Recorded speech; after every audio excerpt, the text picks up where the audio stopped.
I'm sure you guys have already seen the absolutely insane admin abuse going on. I went through it myself. I was there. Shout out to everyone who joined me on the public server on one of my accounts. But aside from all that chaos, we actually got a real Grower Garden update that dropped alongside it. So today, I'm giving you guys a full guide. And oh my gosh, even while I'm recording this, they're still doing admin abuse. But let's not get distracted. I'll walk you through everything in the Beanstalk Part 2 update. Let's just get into it. And guys, if you want to be part of the first 1K, hit that sub button. We're so close, so please click that button. Come on, let's go. Alright, so first things first, the Beanstalk event expansion. Once you do your Beanstalk, and I'll actually run one for you guys right now, just keep in mind it's basically the same as before. If you want access to the new Beanstalk expansion, you just repeat exactly what you did last time. You only need to reach 900 points. Literally nothing has changed. Here's where things do change. Instead of there just being one Beanstalk type, which is the one I just rolled, and of course it had to be the same old one we already had in the game, now there are multiple types. Actually, 4 in total. Golden, Mushroom, Trampoline, and the original. It's 100% luck based which one you'll get. Each one has different rewards depending on the type you climb. I actually got lucky this time and landed the Mushroom Beanstalk. Just look at it, it's literally a beanstalk with a mushroom on it. And while I was in the middle of the admin abuse war, I even managed to get the Trampoline Beanstalk. So yeah, I can confirm they're real, they exist, and yes, they've got fresh rewards. You just need to hunt them down and try your luck. Now, the real twist comes once you reach the top. Let me just wrap up this parkour real quick. Okay, nice, I'm at the top. And here's where it gets interesting. There's a giant NPC waiting for you. Talk to him and you'll notice something called friendship level. For me right now, it says 8 out of 20, since I haven't fed him anything yet. If you're wondering how to raise it, he literally tells you himself. Just give him food. But here's the catch. It can't be plain food. It has to be cooked food, which is exactly why the cooking update exists. So yeah, make sure you've got your cooking kit ready before you climb up here. And once you feed him, your friendship points go up. Now, you might be asking, why even bother raising friendship with this giant? Well, here's why. There's now a brand new shop tab, the Friendship Shop.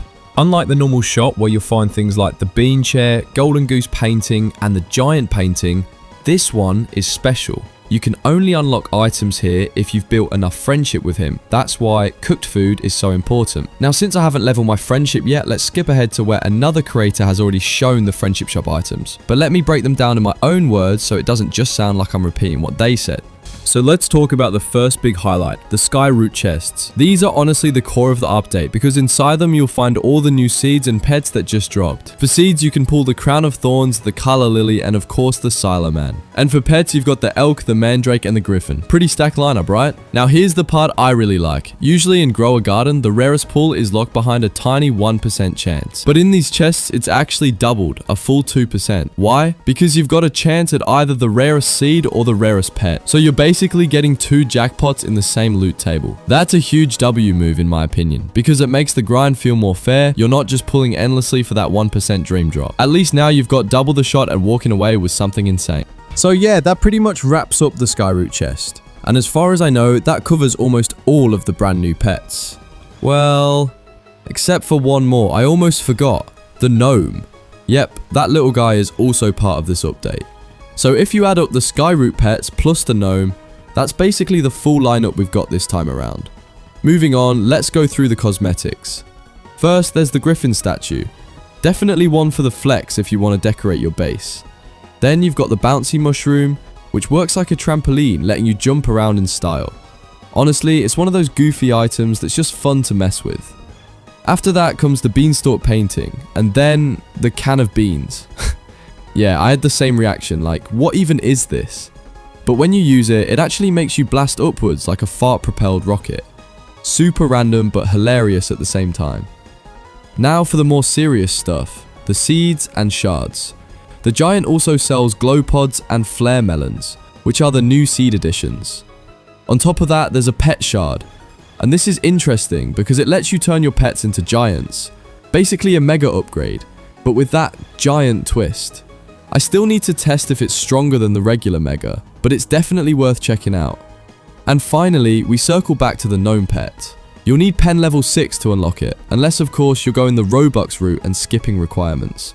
Alright, let's keep it moving. The next feature I want to show you guys is in the garden guide. If you check it right now, you'll notice a brand new category added in with this update. pet achievements. Before, we already had the core plant achievements for seeds, which most of you are familiar with, but now they've expanded it into core pets, basically tracking different milestones as you collect companions. Some of these are pretty simple, like obtain a dog or obtain a bunny. Others get a little bit more specific, like pulling a black bunny or certain rarer pets. But where it really gets wild is the legendary tier achievements. For example, there's one tied to planting 500 crops with a 5 times fruit size bonus. And the crazy part?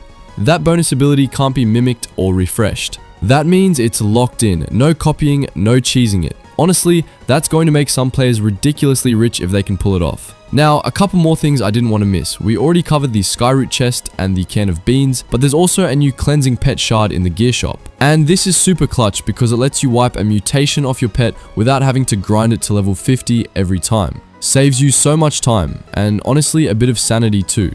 On top of that, there are a bunch of new shards and level up items. Rainbow, gold, and silver pet shards, plus mega, gold, and silver lollipops. Most of these are tied to achievement rewards, but they definitely give more variety to progression. So yeah, all in all, this update is a massive W. Between the new pets, cosmetics, shards, and the achievement system, there's just a ton to do. Even with all the chaos around admin abuse, this update still came through strong. Anyways, that's gonna wrap it up for today. If you enjoyed this breakdown, make sure to hit that subscribe button, and I'll catch you guys in the next one. Peace.